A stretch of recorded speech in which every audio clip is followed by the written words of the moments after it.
So hello, welcome to Tuesday's live tutorials. We're answering your questions, and this one is about progressing your Swan.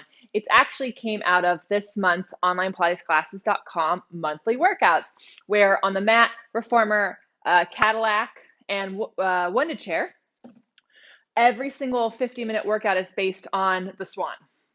And someone asked, well, what's the progression of the Swan? Which led me to think we should do a live with you about it. So that's what we're going to do right now. Also in March, we will actually do a full-on workshop on progressing your to a Swan dive, and on the reformer, and also snake and star. So we'll be doing that in March. So make sure that you're watching out for when that announcement happens. So progressing your Swan. So remember, the Wunda Chair is the least amount of surface area. So it is the toughest piece of equipment because this is all we have to work with. So depending on how tall you are, you need to have way more connections to your center, right? So the first one that I would do here on the Wunda Chair is the one on the floor. So you want one middle spring on your chair. And this is the one where you lay down, your arms are out straight, and it's similar to the Swan on the Cadillac, right? And so what you're going to do is you spin your inner thighs up, you press the heel of your hands into the pedal, and you lift your chest forward. Now I'm using the pedal to help lift my center and guide me forward. It is not about pushing the pedal all the way down.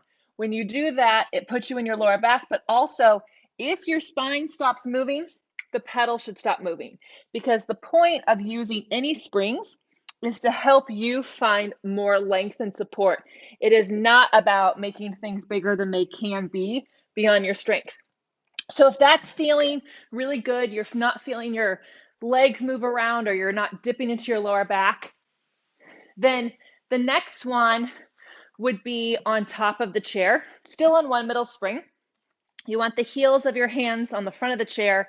And this one is a little harder. You have to hold on to your legs, right? There's not a lot of support, but it's really easy to dump your center off the chair. So you use your start position to get your center in.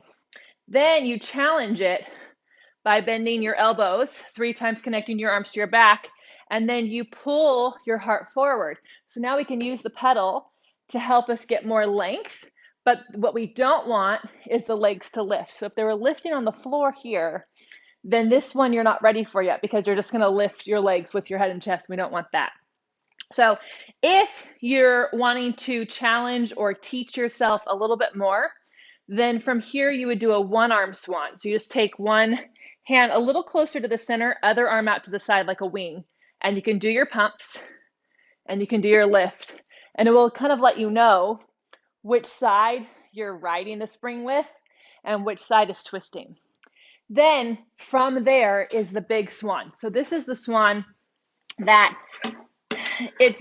it gets a lot of good looks. It's like a fun party trick, but if you're not connected to your center and your two-way stretch, you're just going to slide off, or it's going to be a little scary. I put myself on 2 bottom springs.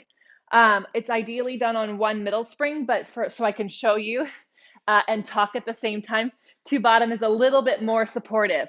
So what you do is you go from your swan position, right? And then you can do your swan, and then you lift your legs and you come into your swan upside down, and then you lift. And the goal is to dive, and your legs lift and tip you forward, and then your chest goes forward and your legs reach. And it's a fun little situation. Now, you can use a sticky pad here so you don't slide. That's also really helpful. If 2 bottom is too heavy, 1 middle, remember, is the ideal. We just don't want to get stuck on the bottom. And what I also don't want is that when you're at the bottom, I don't want the weight of your legs to sink in your lower back. So before you do a swan dive on the Wunda Chair, you want to make sure those other 2 swans are not pulling your legs into your lower back. So that's progressing your swan here on the Wunda Chair.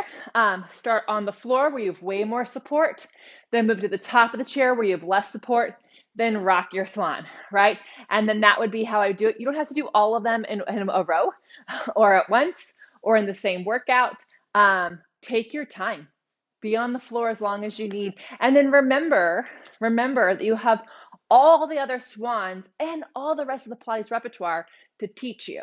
So thank you so much for this amazing question. I hope to see you at onlinepilatesclasses.com in one of our 50-minute classes based on the Swan this month, or at our workshop next month. So, see you soon.